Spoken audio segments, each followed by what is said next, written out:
Welcome to Our Student Edge, where we're answering your questions about student life and life in general. I don't know if I can say this, but you had a lot of fun in year 12. You really... What do you mean? I'm just saying. I mean, I hear, like a little birdie told me, that you made the most of your time in year 12. Yes. No, year 12 was a fun year for myself and many others in my school because we were the first year group that hadn't really like split age gap. So Was it like 10 of you? Well, we had a class of about, I don't know what it was in the end of year 12. I think it was about 170, but we started in year 8 with 240 something. Oh, okay. So fairly large catchment. And yeah, so everyone from 1st July onwards started turning 18, great time to turn 18 in the build up to, your ATAR exams. So every single weekend was a 18th birthday party. 18th birthday party out in a paddock or something. Oh yeah, because you grew up in like the country. Yeah. So you go out and sleep in a swag and have a good night and have a good time. Oh well, howdy! I mean, gosh. Didn't know the Cowboys sleeping out in the fields over here. Cowboys should have been studying, but it's fun. Because, we had a lot of people want to know, how do you make the most of year 12? Mm. And in the hours of research I spent preparing for this, I've determined that if you look at it, there's like a Venn diagram of how you can make the most in year 12, right? So it's like studying to make sure you're like reaching your full potential. It's like extracurricular activities, and it's your social life, right? Yeah, right. So you got to try and find like somewhere in the middle to make sure that you're really getting the most of year 12. Would you say that yours was a little bit more skewed? Well, I personally have just never been great at studying. Yeah, right. I'm more of I like to break things and put them back together to work out how things work. What?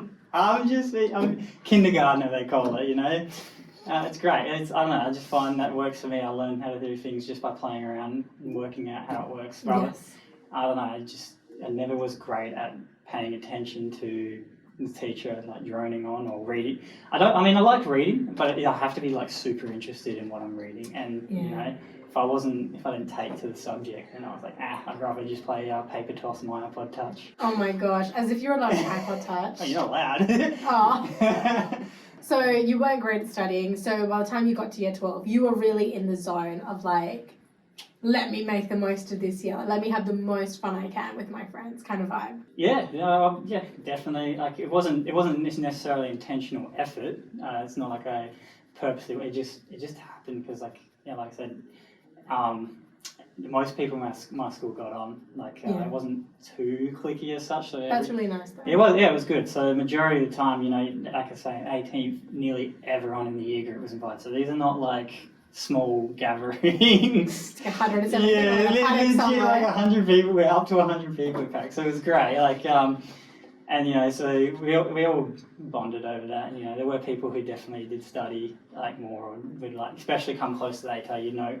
More people would not go to the parties and stuff. But I think there is definitely a balance. I probably did go a little bit too far that way, but I think it was just like by the time I got to year 12, I was a little bit burnt out with trying hard at school. I was tried hard all primary school. Even doing the years above homework and stuff like that.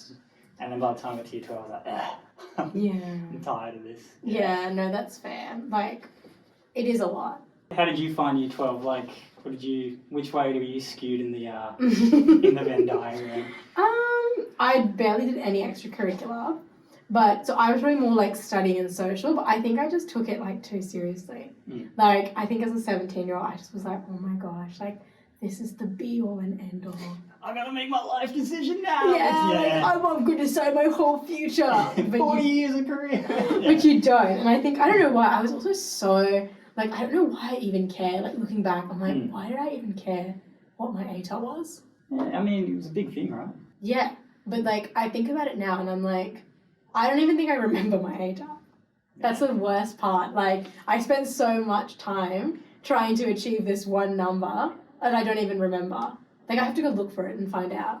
I took myself probably a bit too seriously, and I wish I wish I had spent less time studying. Mm. But also, like, I think I put in a little bit of extra effort because I was really not a good, like, exam taker.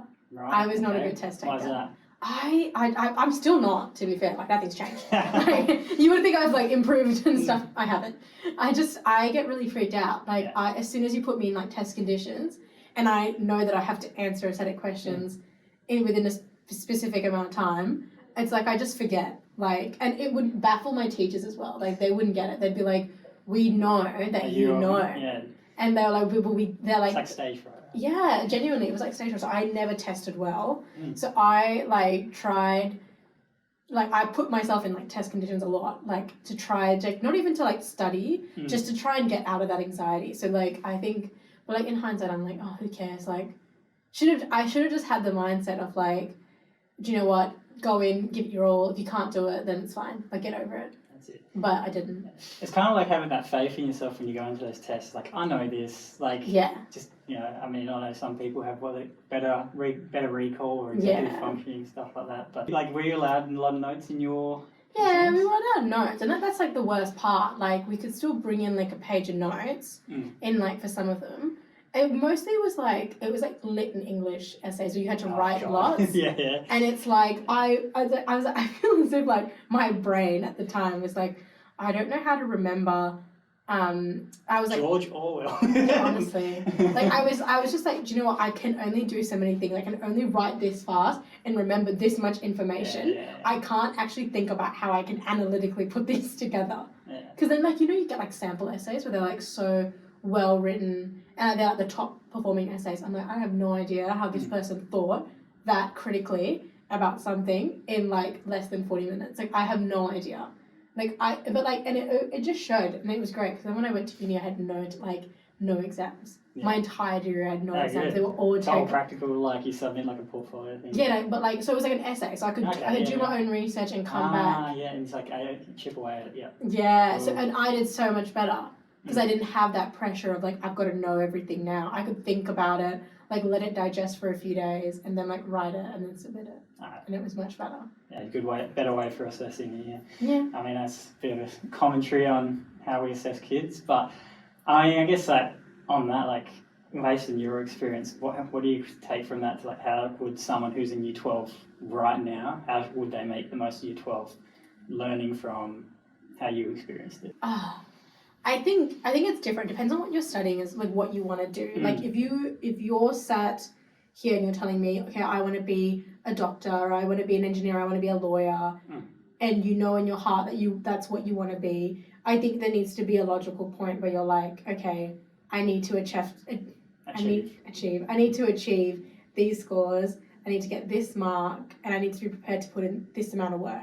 Have those like specific HR level requirements, like 90 plus. Yeah. Exactly. So whereas if you don't want to do like a degree that, you know, ask for a really, really high ATAR, you can kind of manage your expectations a bit. I think I would just sort of say like, as well, even if you're in Year 12 and you do want to do like, you know, medicine, engineering, law, and it's just not something that you can achieve when you're 17, that is actually fine. There are other pathways that you can take at different points in your life. Lots of people do uni ready. Lots of people do, you know, like pre-pathways to get into their, you know, themselves. And I know lots of people who have got engineering degrees who didn't get into engineering when they first graduated high school. Yeah, work their way up and do mature age entry or something like that. Yeah, exactly. And I just think as well, like, it's fine, you know, that's not to say that, you know, I don't want to encourage students to not put an effort in Year 12. Of course not, yeah. But I do think, like, you're not going to remember that Saturday night you spent studying for your science test. You're going to remember that Saturday night that you went to your mate's house and you all watched a movie together and you all hung out and you played a stupid board game and so-and-so did something funny and so-and-so fell off the couch or whatever. Like, do you know what I mean? I almost feel bad just being like, you should put in 100% of effort into your schoolwork. So I'm like, oh... Like, I don't remember any of that, right? I remember all the fun moments. I remember, like, all the stupid things. Yeah. Like, I remember my friend breaking her arm because she fell off someone's back that she was standing on. I don't remember, you know, the test that we had the following day, you know? Yeah. Oh, fair enough, yeah. I mean, as someone who you said, like, you know, you kind of got tired of studying and you were having a bit more fun in Year 12, do you have any regrets? Like... it's hard, like, because you make some good points. Like, after year 12, you get into uni, kind of like, unless, like you said, you're doing those very specialised kind of courses and whatnot, you can go to uni, as long as you get in, like, you can change your degree, you can work, like, say, for example, even like being a vet, just using it because it's a pretty cliche example, a lot of people do animal science, finish that degree to go on and do veterinary. Yes, it's slightly longer, but the thing is you can still get there. And you might even get there at the same time as someone who takes a gap year and then goes to uni. Like, I know people who, like you said, they didn't do too well in year 12 and didn't get the ATAR score they needed to get into their courses, so they went up to uni, did the 6-month bridging course, those entry courses for if you don't get ATAR. And in fact, like, they went into their degrees after finishing that and doing better than those who came straight from high school. Yeah. So it's like, it's about how quick, I guess, if you have that set, I need to have this done by the time I'm 24. That's fine to do if you're able to handle that kind of pressure on yourself. You need to be graduated by 2021, whatever. But like, if you a little bit like, I'm happy to, finish my degree by the time I'm 24, whatever. Like, there's other ways of getting in. But yeah, so in terms of whether I have regrets, I do feel like I could have applied myself a lot more. I do wish I did. Could have taken a lot, but it's hard when you're 17, 18, whatever. You're not. It's like an awkward age. Like you're at that age of discovering kind of who you are, right? And then you also got this pressure, this pressure of trying to work out what it is you're supposedly going to do for the rest of your life. So, it's a lot of stress to have on a teenager. But yeah, I do. Me personally do wish I did apply myself more in my studies. But do I regret my social life? No, not really. Like you said, like, I have all those memories, those good times. Yeah, it's great. I think as well, we've got to think about it like, I think if you're going into year 12 and you're wondering, how do I make the most of it? You've got to think about it as, what do I want to get out of this year kind of thing, right? If you want to get out of the year that you've got a really high ATAR, then I think you know what you need to do to get a really high ATAR, right? But like, it might mean that you have to sacrifice other things. Maybe you can't say yes to every social gathering that your friends are having, right? Or if you're, on the other hand, you're like, I want to make the most memories I can out of this year, no matter what. Then you'll know that your grades might suffer. So I think I think there should be an in-between, but I think everyone should kind of look at it and think about what they really want, and they need to also look at what they might be giving up as a result, because there is sacrifice in that. You can't just say, I want to get this all out of year 12, and you can't have it all, I guess. You can't have your cake and eat it too. Yeah. But I don't know, what's your takeaway? I guess, like you said, work it out, what it is you value most right now, what you want to do, and adjust accordingly. Adjust accordingly, I like that. I definitely think, like, the thing is, like, you don't get your high school years back. Yeah. Right? That's it. Once you finish high school, you finish high school. So you do want to make the most of it. I think, it is, you want to learn as much as possible and make sure you are, looking out for your future by doing your study, but not to the point where you're cooped up in a room and, not actively being social or, making memories or just being a young person, you don't want to be someone who looks back in their teenage years and goes like, I wish, you know what I mean? Yeah.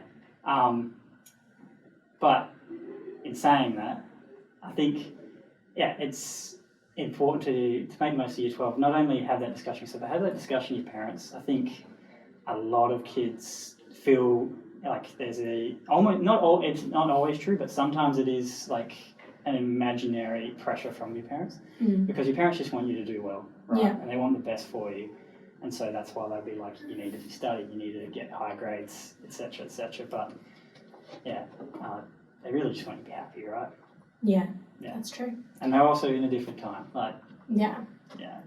I think as well, like, that is really good advice. I think, like, the amount of times I just wished I'd sat down and spoke to my parents about something, as opposed to just assuming how they'd feel.